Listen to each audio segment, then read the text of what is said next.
Welcome back to the Frustrated CEO podcast. I'm your host, Patrick Lyons, and I am here with two of my friends and colleagues. And can you believe this is episode 20? Here to welcome my partners in crime, Leb Tannenbaum. Welcome to you, sir. Hello, Patrick. And Patsy Feeman, of course. How are you? Good to be here. Thanks. Good. Our guest today is Walkyria Whitlock. We are very thoughtful and intentional about beginning 2022 with Walkyria as our guest. Walkyria is here to talk about mindfulness and self-care. It seems to come up in every episode that we have done at this point. We keep hearing over and over that we need to be doing more of it. And I think we realized as a team it was time to do an episode specifically talking about what does that even actually mean? So to help us do that today, Walkyria Whitlock is here. Walkyria was born in Magic Valley, Idaho. At the age of 20, she left the United States for the first time to live in Fiji. Interesting story there. She's since lived and traveled to more than 29 different countries, just completed her first poetry book, I Love What I've Forgotten. We'll talk about that. And that book is a celebration of life in all of its entirety. Walkyria's personal mission is to bring more joy to the world as a practice of gratitude. She teaches meditation and has traveled the world on a yacht as a yoga instructor. And in that process, learned a lot of habits and ways of thinking from what she calls the world's 1%, and believes that she can help others achieve the same peace of mind and healing through meditation. Amidst launching her first book, she's also started a nonprofit organization that helps students ages 12 to 18 learn how to meditate with virtual reality, which I think is really cool. And here's what I like as I was preparing for this and reading through Walkyria's bio. Walkyria believes that peace in the world will be achieved first when we reach peace within, and that meditation is a way to help us do so. So let's pause there and welcome Walkyria Whitlock to the show. Thank you. Thank you so much for having me. It's truly a pleasure. Oh, it's going to be great. So Walkyria, I mentioned already that it seems like every single time we have CEOs or industry thought leaders on our show, the topic of self-care comes up. It's been a crazy couple of years. What does self-care mean? We all know we need it.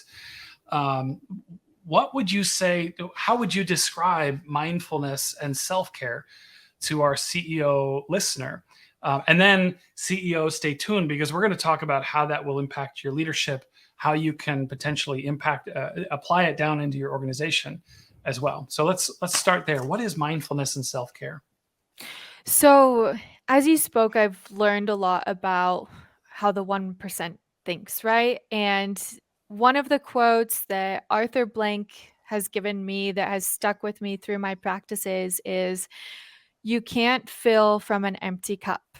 So if you just think about that, like think about your businesses, your family, your different activities that you're pouring your energy into, you actually, if you're filling from your own cup, you really need to take care of that. So when I think of the value of self-care and meditation, that is directly, that one simple line is where I go to. And then how do we practice that? Well, there's different elements to self-care. You have mental, emotional, physical, spiritual, financial, and there are different practices that you should implement daily, weekly, monthly. You could go with your goal setting to kind of figure out a plan, put your mental health. What are steps or actions? How are you doing on that level? You could break down each one of those parts and give yourself a score between 1 to 10, like how well you think you're doing with that particular level, and then make a plan of how you want to improve that. So with mental health, that could be, I think meditation is completely relevant to all of those different spheres. And so I think that's one of the first steps that you can take. But mental health can also have to do with learning and reading books and educating yourself. So, your physical health, are you getting 30 minutes of cardio exercise 3 times a week?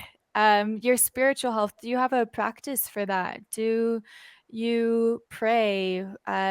What is it that you do that brings you that feeling of connectedness and gratitude? And emotional health, what do you do to express yourself? Do you have a certain art? Maybe do you write? Do you paint? How do you connect with that level of yourself? And I got physical, mental, emotional, spiritual, financial. Do you have a budget? And that uh, those are all different things that you can do and implement that are pretty straightforward, um, to make sure that you have a more healthy, enjoyable life. Because to me, that's really the whole goal for everything that we do is we just want to enjoy life more. We work Mhm. harder because of that. We spend time with our family because of that. There's just so many things, and that's how I would talk about self-care and health and break it down real simply. That's really great. Thank I you. love that you mentioned all these different spheres, traits, categories, because I know that we all have coached work with organizations and CEOs who may have focused on one or two, and maybe even over focused on like physical. I'm in shape, I run marathons. Okay, great. Maybe that impacts my mental health, but does it help you emotionally? Or uh, the financial piece for a lot of people going through, especially the last 2 years, has changed a lot. Mm. Um, Mhm. it also brings up one question around mindfulness in regard to all the change we've been going through. And I'm Mhm. wondering, since you practice and you offer this to other people, what you're seeing, because we've all been going through so much. I know for myself that I have not always understood my mental health, as an example, or I'm more fatigued than I realized. And all of a sudden I realized, wow, I'm really fatigued. And I'm trying to be, aware of Mhm. those spheres. Anything you're seeing, anything that might be helpful to a listener? Yeah, so things are changing. They're always changing, really, and I think it's so important for us to be able to learn how to accept those changes. And so how do you accept that that crucial point is going to help you if you want to be able to pivot and change. You have to first accept before you're able to change anything, I think. And Mhm. so in that sphere, when I think about how might we help everyone to be more accepting, it's really like how accepting can you be with yourself?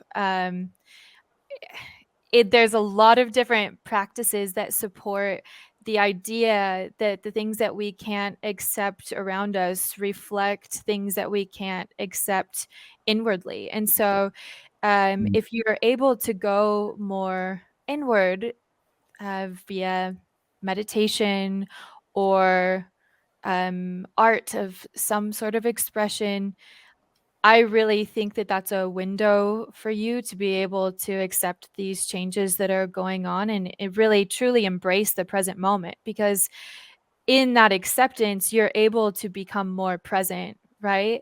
And the whole idea of meditation, I think it's helping to build a relationship with your mind so that you can direct your focus wherever you want to have it.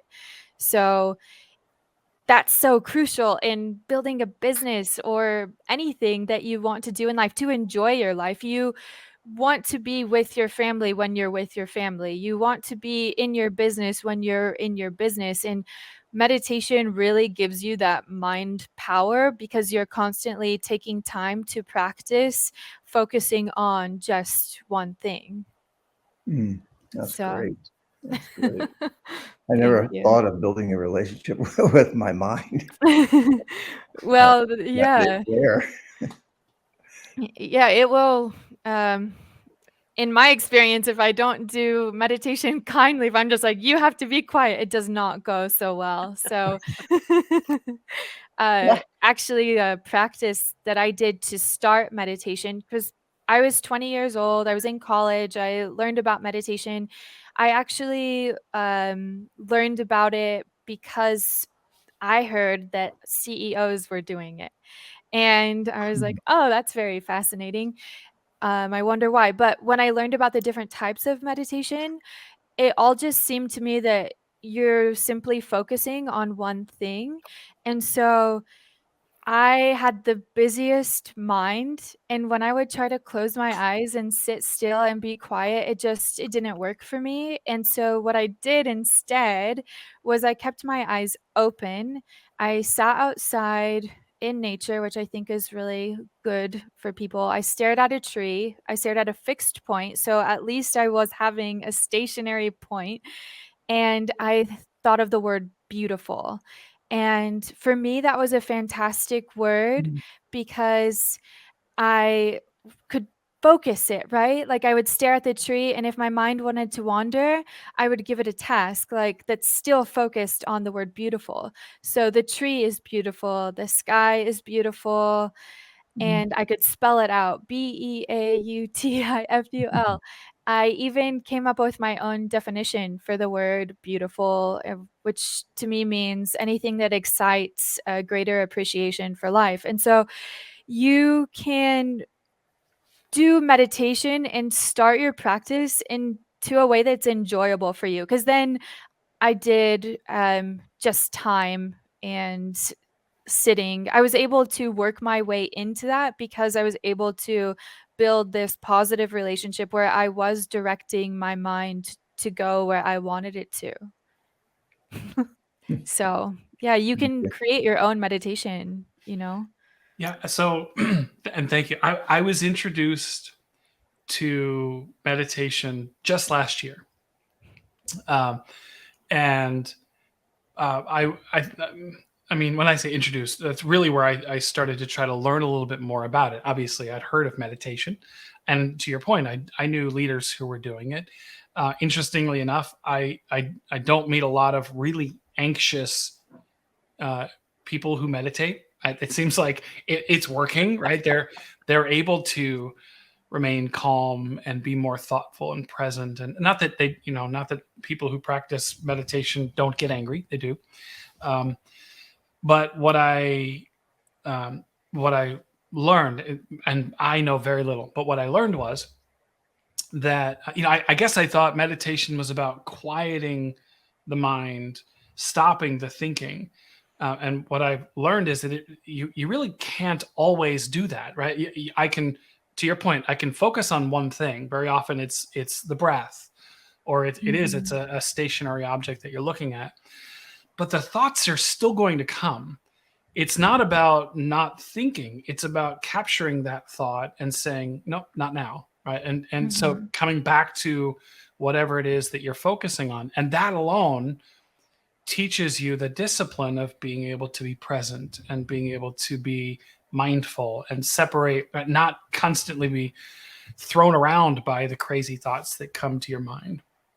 And that's a great mindfulness point too, because you can be more detached from those thoughts, so you aren't being as reactive to them.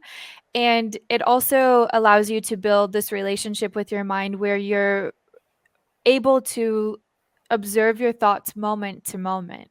Mm. So that if you're having like negative thoughts, you can be like, wait, no, let's back this up. Let's rephrase that. And then let's move forward. It's a way that you can help to start training your mind. Mhm. And what leader wouldn't benefit from that? Yeah, Right. exactly. That was the phrase that has stuck with me was one of the goals of meditation is to delay the time between stimulus and response. Right. That when something happens, when I'm stimulated, if I can delay the time between stimulus and response, then I can, to your point, step back, be more thoughtful and intentional about my action and not have it just be a crazy reaction that might not necessarily be the best course of action. What leader Yeah, wouldn't benefit from that? absolutely. Yeah. It's a great practice and it's really changed my life. The reason, so when I was a junior in college, I was depressed. I actually was doing everything right. I was exercising, I was going to counseling, and I was eating right. So I just really didn't understand where this depression was coming from. I was introduced to meditation. I didn't think that that was going to make a difference in my life. And I was also introduced to mindfulness journaling. That really was key for me to be able to observe my thoughts and think differently. And I ended up writing like I had done when I was a child. It just opened up this whole creative sphere for me. And I think that's a point that we can sometimes block off. I think that art has to really do with feeling, and the more that you experience in life, you kind of think that you should cut off from feeling, and that doesn't work. It just doesn't. You get whiplashed. I did anyway, and I felt depression, and then when I started to open back up to that realm, I was starting to heal. And I had a lot of healing to do, and I know that this works. I came from a background of, my dad was addicted to meth. He was completely out of my life when I was 8, so had like that whole abandonment issue. There was abuse in the household. I ended up having these thought patterns, and when I was in high school, I was raped, and I really think that that had to do with a lot of my self-belief, and I like really believe that.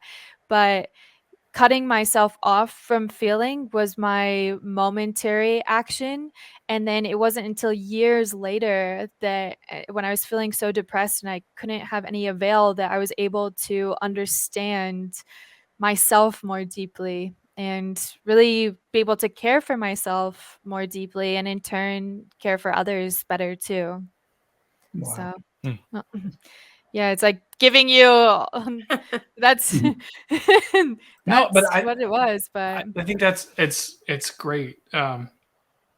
Yeah, so much of finding peace is making peace with the past, right? Unpacking some of those bags that we all yeah, have. We all have. it and you Patsy, know you look what's like you had a beautiful? question. Yeah, go ahead. Did you? Um, no. No, Well, I not at guess the the one moment. thing I was going to say is it's it's a journey. Yep. It's a journey of discovery. It's a journey of letting go. It's a journey of setting our intentions about what's most important to us. And it's dawning on me that the more I can develop other aspects, parts of myself, give me more resources for my busy mind, or at least I've noticed that in myself. The more I can open my heart, the more I can be clear about the value I bring, then the less my mental chatter sweeps me away. And I hear you saying a lot of that in your own words. I love that. Yeah. It reminds me of, I'll tell a really brief story and see if you can tie it into some of the things that we're talking about from your own experience. Working with a lot of leaders in high tech, very fast paced business in San Francisco back in the day. And we asked this simple question, which is, who's in control of your calendar? And, they were stressed out, overworked, really intense, successful. The financial piece was there, maybe the physical piece was there. And they were like, it looks like the room paused. Like, who's in charge of who's responsible for your calendar? And several people said, it's my executive administrator. He or she's really great and keeping me on track. And no, who's responsible for your calendar? And so we had this conversation, and when the room got really quiet, we made a request. Actually, it wasn't a recommendation. We said, for a month, would you block 15 minutes in the morning and 15 minutes in the afternoon, blocked white space? And if you need to, if you want to, get out of your office and walk for 15 minutes and come back to work. And let's talk about it a month from now. And what they reported was remarkable in a lot of different ways. And some of it reminded me of what you were saying, in that some of them journaled. Mm-hmm. I actually walk every single day, at least 2 miles, if not 10. Yeah. I love walking. Yeah. I love being outside, and I feel like nature has such a huge impact on us and our like inner being as well. I think that's why environmental conservation is so important to me, because I think it's Mm. so important for everybody's health. Yeah, Yeah. that doesn't surprise me at all, but I love hearing that because it's a key point of my morning routine. Does mindfulness, so I'm thinking of the CEOs and the people leaders that are listening. Does mindfulness, when you get into the detail, let's say, of uh, mental, physical, even spiritual, those categories, um, do you have anything that you want to offer that you learned, or a recommendation for people who might feel uncomfortable about that, or think that? I remember back in the day, I'm going back to the 90s, when at one point I went to do an offsite, and there was a sign over this remodeled barn door, and it said, leave your personal business at the door. Mm. And I was shocked. Like, you're a person. You may be a leader, but you're a person. You're on a team. You're a person. Any thoughts about, or what you've learned about? Like, I get the journaling part, but I'm thinking of, let's get practical. What are you learning or seeing or hearing from people about the spiritual part or the financial part? Mm-hmm. I'm really interested in any of that. Yeah. So, gosh, I think more than anyone, business owners will know, take action, right, in these different spheres. Mm. Like I said earlier, to make a list for yourself and an action plan. And for the spiritual part, for me personally, what I think works very well is taking these walks. I think that getting your mind trained into a place of gratitude um, is key, because you're going to go into moments and situations from a different perspective, right? From a positive perspective, and you'll be able to apply that when you're trying to inspire people and to motivate people. So I would suggest that you make some sort of plan to take time to be still, be quiet, meditate, take time to, go outside, walk, take time to exercise, take time to pray. And I know that like prayer is such an interesting thing because everybody has different religious backgrounds or beliefs, but I simply think that taking time at the beginning of your day or the end of your day or both to say thank you for different things in your life that you are grateful for will make a tremendous difference in your life. And Mhm. I think if you do those things, to me, um, joy is simply being present and being grateful. And if you have those two things, you're going to be quite happy. And I know it sounds so simple, but truly, if you are grateful and present, you're going to be happy. Yeah. What's interesting when you say gratefulness, gratitude. One of the things that I know, one of the frustrations of a CEO is, and you hear this a lot, is entitlement. You hear CEOs who struggle with organizations where their perception is people just, there's like a feeling of entitlement, like nobody appreciates anything. You know, you try to do something nice, and the response is, well, yeah, that's, we deserve that. So it's that entitlement. And what I remember reading actually from a pastor a number of years ago, that the opposite of entitlement is gratitude. So ever since then, whenever I've encountered an organization where the leadership team or the employees felt like entitlement was rampant, was their Achilles heel, we've countered it by just trying to practice more gratitude. Okay, great. What do we, how do you become, how can you be grateful for what you have? How can you express gratitude? How can you appreciate one another? And when you do more of that and take the eyes off of myself and what I deserve, what I think I deserve, and really focus on, wow, I appreciate you. Thank you. I'm grateful for the, whatever it is, your time, that's so gratitude. If you can master that, practice that as an organization, you can fix a major frustration of the CEO. Yeah, so you brought two thoughts into my head. One of them is practicing self-reflection. Um, in that idea, or that like frustration of entitlement, like, are you expecting people to be a certain way? Are you projecting that onto other people as well, asking those questions?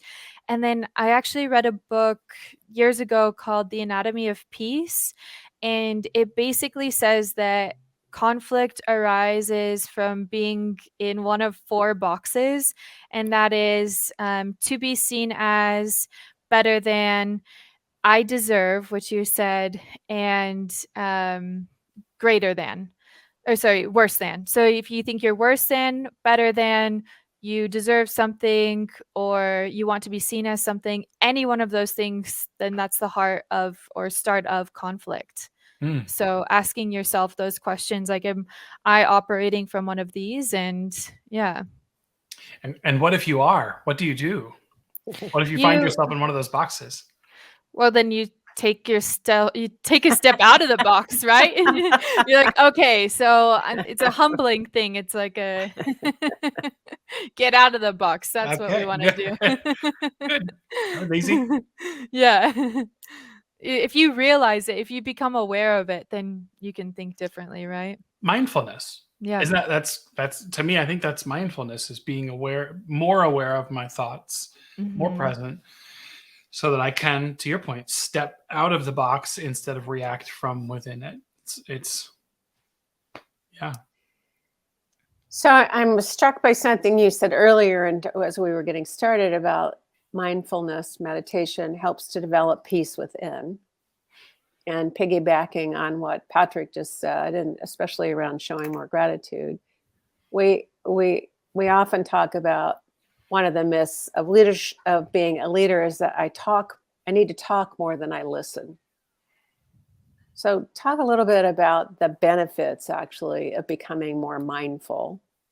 The benefits for those around us. One is to be more appreciative, which we're just talking about. But in terms of really creating a space for listening and hearing. Yeah.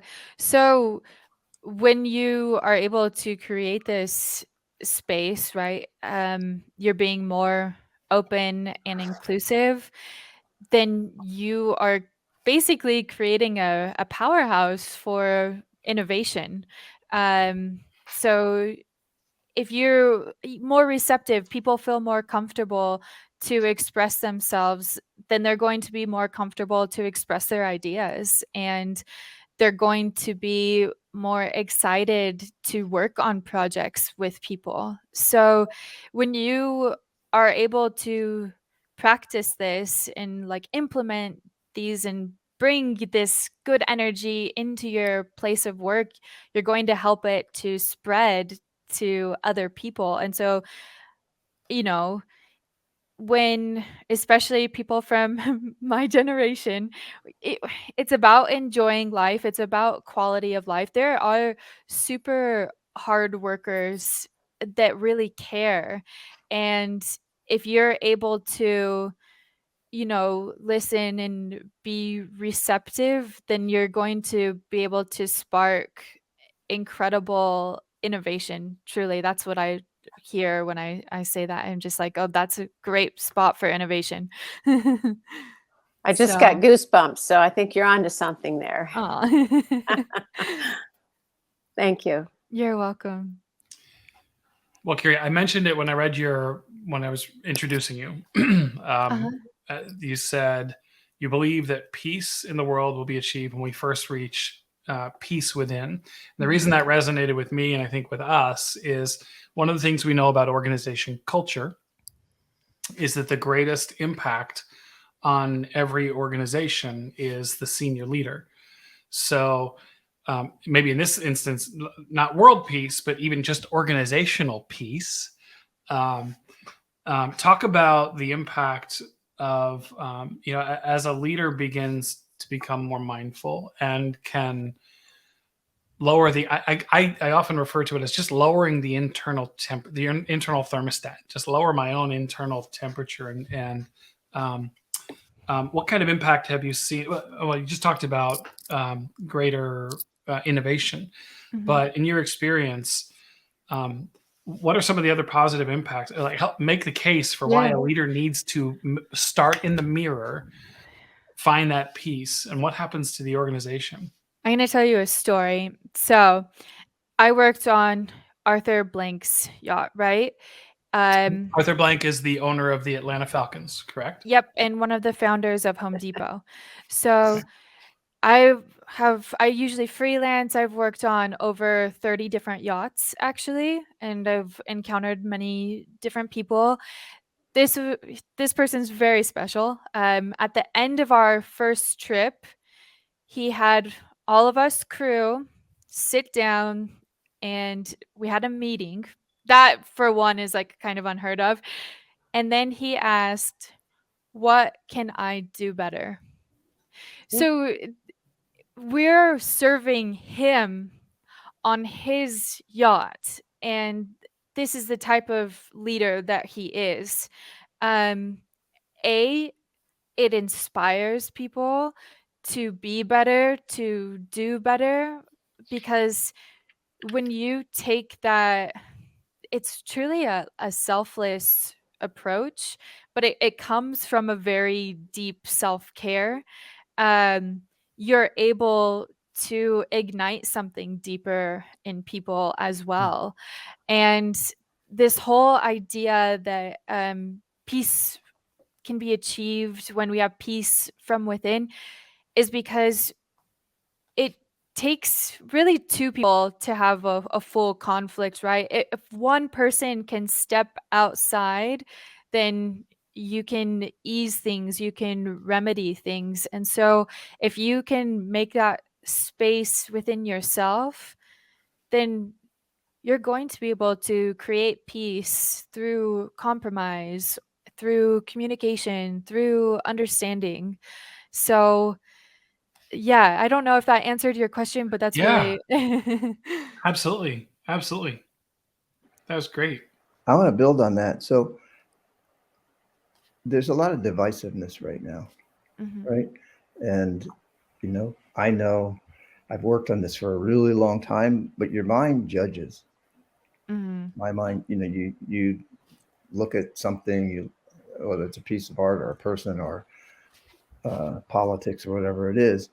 Um, and until you get some sense of how to work with that, you can be ruled by it.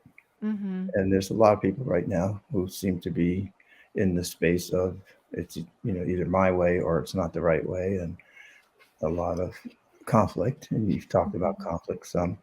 Um, are there ways to like really tune into, well, this is something I know I need to work on, because that might be helpful to our leaders who feel like I'm pretty well accomplished and I'm feeling physically good and spiritually good, but there's how do you hone in on the one or two things that could really make an impact? What upsets you, Ah, okay. like paying attention to what upsets you and asking yourself those questions of why and coming to a deeper understanding. And then if you really think that, so what this is is such a novel idea probably, but you have the two political parties, right? And I'm from Idaho. It's extremely most of the it's very conservative. And then there's Boise, which is more in the middle, but it's the more liberal part.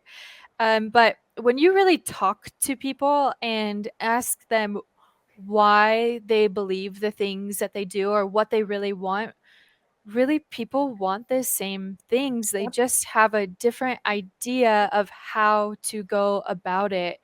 And in that realm, like there's like a middle ground of compromise and communication, but people really truly, if you're able to reflect on yourself, talk to other people with an open mind, then you'll be given a lot of peace, truly. Mm. Mm. You wrote a book, Yes. It's called I and Love What I've Forgotten. yeah, uh, can you talk a little bit about that and maybe why listeners should read the book or write their own book, or because we're all living in some kind of a story, and Yeah. storytelling's actually in business becoming more popular Right. or Mhm. more recognized in having great value. Uh, so over So to you. absolutely. My book it's been called an enchanting, magical, fun read. And it is. I think that, so I'm going to talk about the title of it and then we'll go from there. But I Love What I've Forgotten is about loving who you are and really recognizing that how you are today is also because of what you let go of. The lines of who you are defined by what you are not.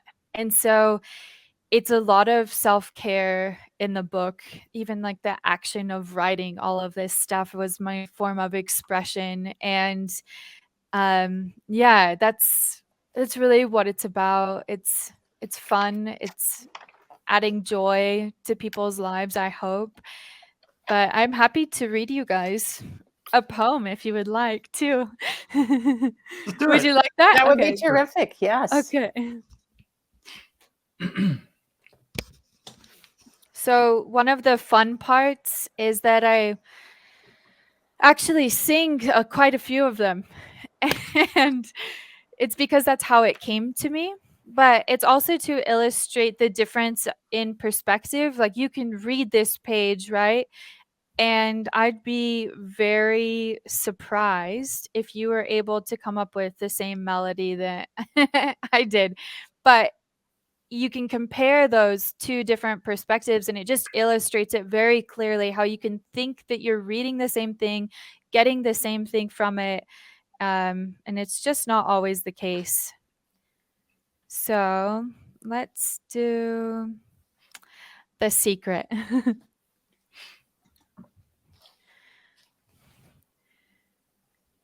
Daisies, lilacs, poppies too, wild flowers that I grew. Mm. You'd think I'm just a simple girl, but my aspirations to know the world through my own backyard. I attract butterflies as I plant more seeds, and I love the way my garden looks with a few weeds. Oh, you see, I climb a tree and read. I'm learning of the secret. I'm learning of new life. I'm learning of my gift. I'm learning to fly. Service, communion, awareness, acceptance, creative existence, faith, connection, giving, releasing immortality. Oh, what it is to be free. Release to just be. Just be. That's it. Aw. That's Thank a you, first. guys. That's a first. We've never had anyone sing on our podcast before. Well, there you go. That's great. That's beautiful. Yeah. Thank you. You're Yes, thank you for welcome. sharing. Thank you so much. So we're here with Walkyria Whitlock. We're talking about mindfulness and self-care. Walkyria, one of the leadership skills that we've heard is critical right now with everything that's going on, everything that everyone is trying to sort through at home and at work, empathy. I recently read in an article, it's the most important skill. So whether you think it's the most or just in the top 3, top 5, what we've learned from leaders we know, leaders we've had come on this podcast, and thought leaders that we've had, for some people, empathy comes naturally. For others, not so much. How would you describe empathy? And then how would you, for someone who, I guess I'm saying, talk to the leader who struggles with it. What would you recommend? Because for those where it comes naturally, okay, they've got it. But for those who know they're supposed to be doing it and struggle with it, do you have any guidance? So, empathy to me is being able to compassionately relate with a person.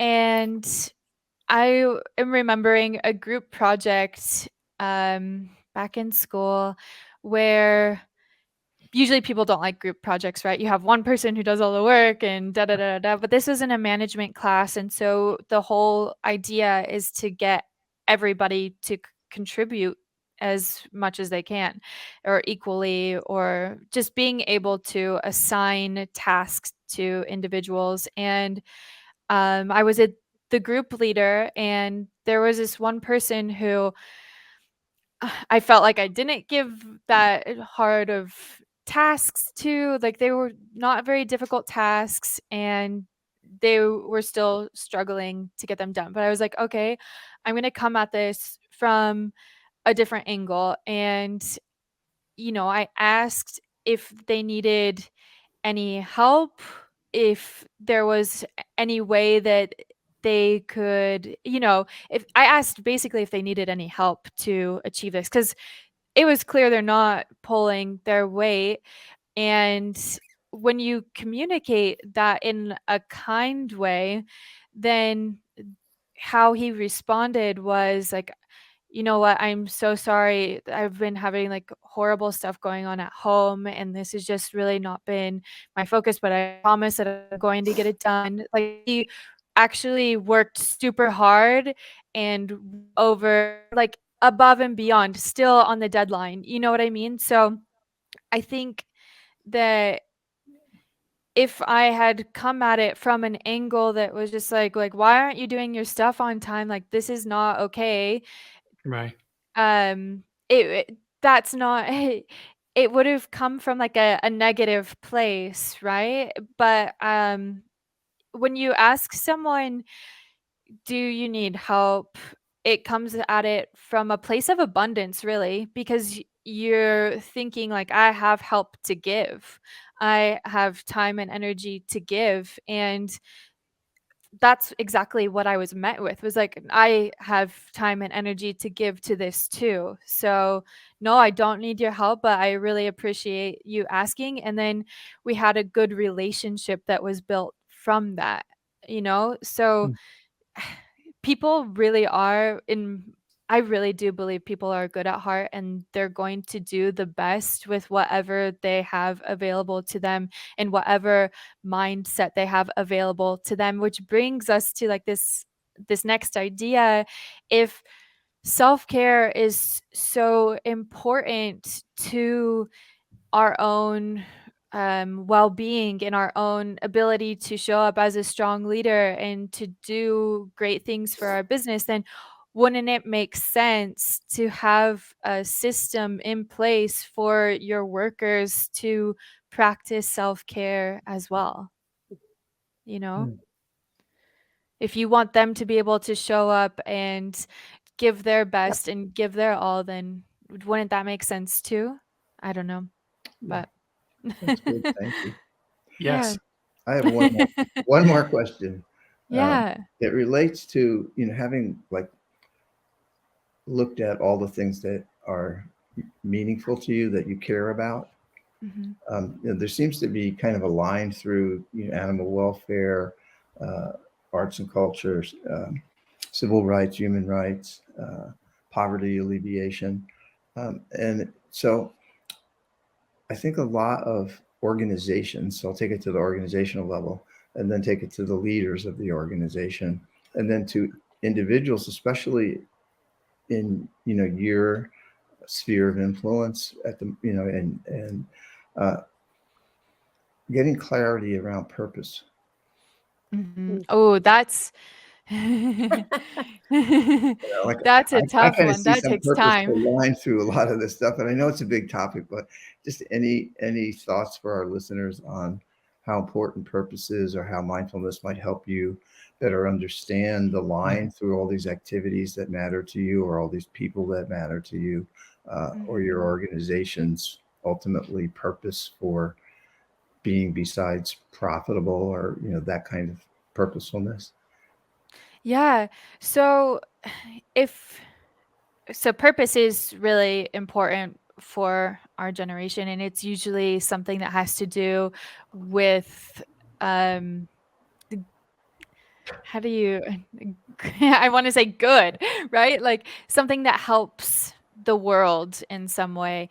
And if you can create a purpose that's very strong, it's like creating a strong vision for your company, right? And if you tie in the purpose with your vision, then getting other people to be motivated, to be on board, to go on this path with you, you're going to be able to do it. And I think that, but discovering what is your purpose, if that was a question in there, that we all want a very clear answer to, right? And I think that we get to create it to an extent, and then it's completely up to, well, in my belief, it's completely off to God in another extent too. Like there's a lot of things that we can control. And I think that your joys, or the things that motivate you, the things that excite you, um, that can help steer you towards your purpose. And if you follow that, you will have a purposeful life, because in each moment you're filling yourself up with purpose, because that is what you're going towards. And I feel like that ties into what you were saying earlier, Walkyria. You were saying when you're talking about emotional self care, Mhm. finding creative outlets to unpack mentally, right? Whether it's to Mhm. unpack emotion, and it can be very frustrating. It can be very stressful to feel like I'm just, I mean, I can go through my day and be busy all day long, but did I ever do anything intentionally that to me felt purposeful, that Mhm. helped fulfill my reason, my passion, my existence? And so, just there's alignment with what you were saying. If I'm able to do that, if a listener is able to do that, to do more things that they're passionate about, to do more things that they feel like aligns with their purpose for walking the planet, then those are the same activities that will help contribute to emotional, like better emotional health, right? Just I'm in my sweet And spot. Yeah. it's energizing too, right? Yes. That's one thing that's huge. A lot of people feel drained, and that's because what they're doing doesn't give them energy or excitement. Yeah. And then another thing about, like having this place of creativity, I think that helps with what we touched on earlier with judgment, right? Because if you have this place of creativity where you're just doing as you feel and you're not taking judgment into account, you're just strictly giving yourself a space to just be, then you'll be able to recognize where that space is within yourself and then tap into it as you need to when you go about your business. Mm. But Wouldn't that be great to find a judgment-free zone? I know, right? We try to create it, and that's the best we can do sometimes. That's great. Patsy or Leb, any more questions? No? No, Are you ready to get practical? let's do it. Okay. So for our regular listener, or even for our new folks, we end every episode with what we call Let's Get Practical. It is the brainchild of our own, very own Leb Tenenbaum. And it's key takeaways, key actions that you as a listener can implement tomorrow, or even later today, depending upon when you're listening, to begin to make inroads in this area of mindfulness and self-care. So we've been taking our notes, but Walkyria, I want to give you the honor of leading us off. What are some, you're talking directly to our listener now, what are some things that a listener should or could do tomorrow to start making progress? Tomorrow, one, and I'm glad that you mentioned this, take a walk outside, even just for 15 minutes. And two, I think there's a lot of power to prayer, right? So what if you started your business day or your business meetings not with a prayer per se, but it's like almost taking time to get centered. So you take the beginning of your business meeting, maybe 1 minute, maybe 5 minutes, to simply breathe, and then maybe go around the circle and everybody say one thing that they're thankful for. I think that will change the energy and the space before you start your meetings. I think that would be a fantastic thing that you could do. That's great. Thank you. Good. Patsy. Well, Walkyria, you started out with have a plan. Assess yourself in 5 different areas: spiritual, mental, emotional, physical, and financial. I'm glad that you added that one. And assess yourself in those areas and have a plan. And then measure the plan. And I think in the conversation, then have some compassion for yourself that you've got a plan, and sometimes we don't accomplish our whole plan. So I like that part. And that another was that through meditation, regular practice of meditation, you can actually learn to direct your mind where you want to focus. So that's another one I wrote is to start wherever you are. Make the process enjoyable and start wherever we are. I know some days I'm like right on target, and some days I can't even see the target. So start wherever you are. Good wisdom. Got a few more, but I'll see what you, Patrick and Leb, you want to add. Leb, you want to go? Okay. I love this notion of, as a leader, asking the question, what can I do better? So to me, that's actionable and not necessarily common. So I took note of that for Let's Get Practical. I took note of that purpose with vision is really an invitation.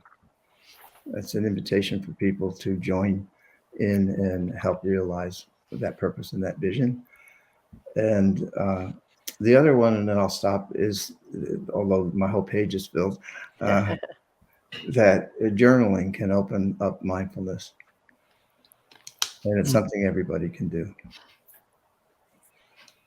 Love it. Patrick. Yeah. Okay. So the looking at what I have left, because you guys took all my answers. No, one is practice more gratitude, which I actually, Walkyria, you've already said that. Just even bringing it into the context of the meeting, but to expand on that and say take it outside of the meeting as well. Just constantly be focused on what am I grateful for, as opposed to what am I lacking or what am I, what do I deserve.